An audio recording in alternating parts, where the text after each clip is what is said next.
First and foremost, why? Yeah, listen, I know that I have a passion to serve, and frankly, this is where the fight is. The communities, the neighbors, my own family, we have all seen this path that Albany's on. It is unsustainable. The cost of everything from electric to energy and health insurance costs to property taxes continue to go up. In fact, in many ways, upstate communities get less and less respected by the decisions that are made in Albany. And frankly, this is an opportunity for me to use my experience, relationships, and real passion to be closer to home, closer and engaged in my community, to really fight for relief and to make a difference. And it's what I've always believed in, and it's why I've come home to hopefully earn the right to represent the people of this district in Albany. Why did you feel like your role with the FTA wasn't accomplishing some of those things? Obviously, you're given obviously a really nice job in terms of the administration and more of a pedestal there to be able to help make some of these decisions. Why do you think it wasn't getting far enough for you? Well, it's not a matter of that, right? This is my experience. It was a great honor. I'm grateful to President Trump and Secretary Duffy for both the opportunity and the privilege of serving them and the American people.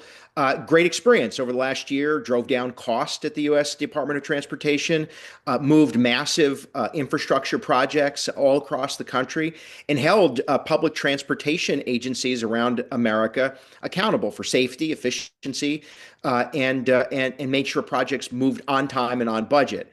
I truly yearn and have a passion for public service and being local where the fights are and the decisions are being made. And so, I wanted to be closer to home, wanted to be closer to my family again, and wanted to be engaged in this community to try to drive down costs, to help communities confront the high cost of living, and to provide families relief and try to make this state more affordable.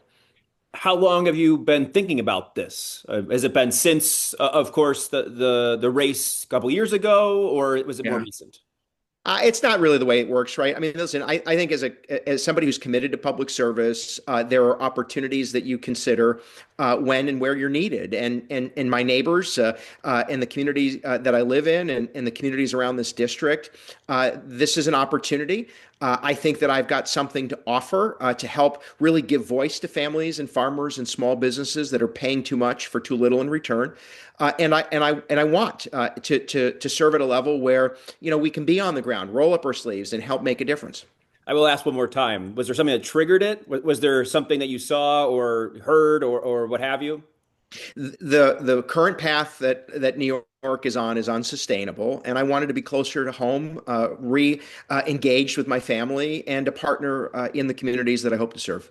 So obviously you go back to the assembly, and I think maybe people can construe that one way or the other, considering the roles that you've had, right? Yeah.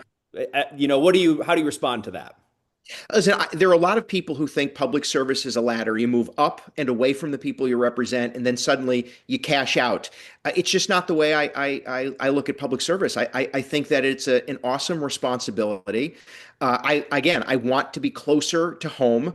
And I want to be in a place where we can still try to make a difference. And as long as I've got energy in me and the ability to serve, it's something that I would like to continue to do. And if the voters of this district provide me the opportunity, this isn't a step back or a step down. It's a comeback in ways.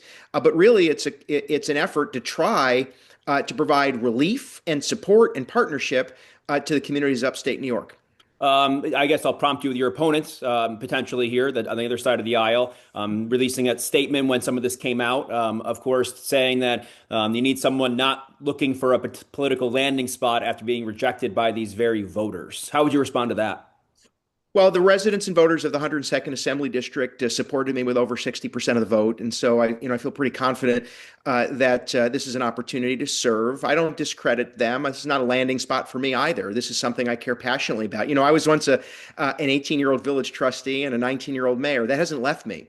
I think that at this moment in time, we need a voice who can leverage experience, relationships, and bring real energy to the fight in Albany. Drive down cost, confront the skyrocketing property taxes, help businesses grow, support farming and agriculture, and to help communities. The very villages and towns of this district confront the challenges that have been heaped on them by a state government that too often takes them for granted. Obviously, you mentioned those some of your motivations here, and obviously for you, the script flips a bit. Obviously, we spoke to you when you were a congressman in the majority and helping lead the way in a lot of ways when it came to making some of these decisions and legislation, as we know. How now do you approach the job knowing that you are part of the minority and the dynamic is a bit different than what you've been used to?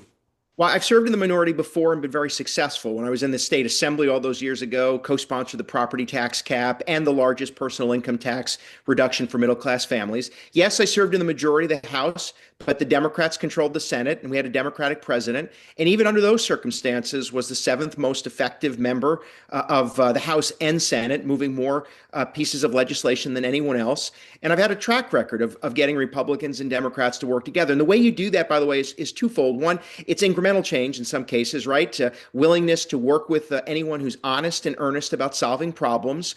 And secondly, it's about not caring about who takes the credit. When I served all those years ago in the state legislature, helped to spearhead the cleanup efforts of the Hudson River, securing and protecting the Hudson River Greenway. I didn't have my name on the legislation, but I worked with partners across the aisle to get it done. But I also stood up and fought. You know, I led the floor debates many times against bad policies. That's how we got the property tax cap all those years ago.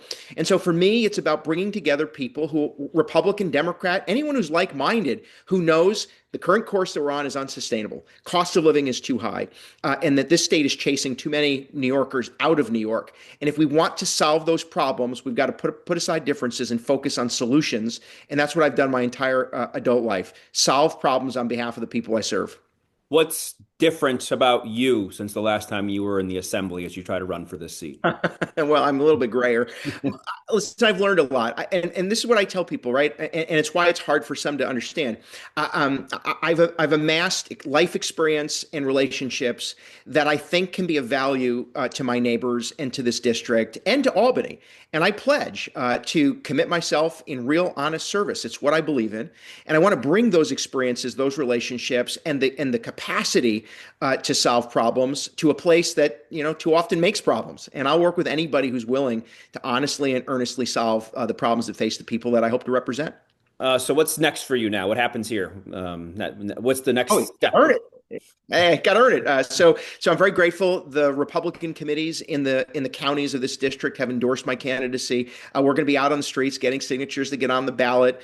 Listen, I am so enthusiastic and energized by this. It's like I want to be back in, you know, at the firehouses, talking to folks about how to provide emergency services, on the farms, talking to neighbors about how we preserve and expand agriculture, and listening to the stories of small businesses and local elected officials who could use a partner in Albany who's fighting for them. And so I'll be out in the district doing what we do, listening, learning, and then ultimately trying to move folks toward solving important problems that face us and face the state of New York. All right, two more before we go, because I think these are some of the bigger issues right now in New York. And one of those is, you know, that we had this conversation about New York City, Zohran Mamdani, and his influence now in the rest of the state, purse strings, if you will. From your side of the aisle, what kind of message do you want to send to the rest of the body as they navigate this? And how would you approach that if you were in the assembly when trying to deal with his asks and his proposals?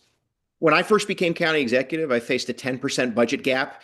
My first budget didn't raise spending, it cut spending. This mayor needs to take responsibility for the waste, fraud, and corruption that exists in New York City. And the governor ought to be holding him accountable for that. You can't possibly raise spending 9% as the mayor's proposing, and then ask Albany to bail you out yet again. And I would say on behalf of upstate taxpayers, we pay enough. We pay enough in property taxes, unsustained, forced by state policies. We provide the water and food and energy to New York City.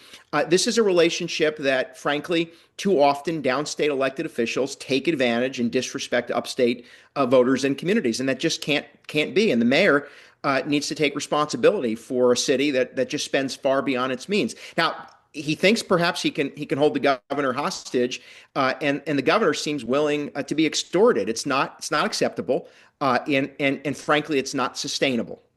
We've seen now the other big looming factor here is the federal government, is the Trump administration. When it comes to Donald Trump, you obviously come from that administration.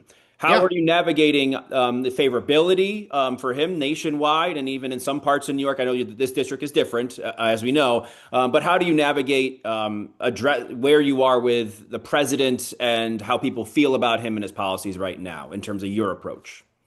Oh, listen, we have a president who is focused on confronting the high cost of living and providing for safety in our communities and safety around the country. We have a governor who also needs to address those things. And in a state where public safety is eroded, where policies have undermined law enforcement, and frankly, spending recklessly has just driven up costs. By the way, a state government that has allowed energy companies, electric companies, to drive up rates, a public service commission that doesn't actually service the public, but instead seems willing to allow rates to continue to skyrocket. Now, I think Albany needs to get its house in order. We need to take responsibility and hold state government accountable. And when we work together, we'll accomplish some great things. Marc Molinaro, thanks for the time. Appreciate it. You bet. Always good to talk with you.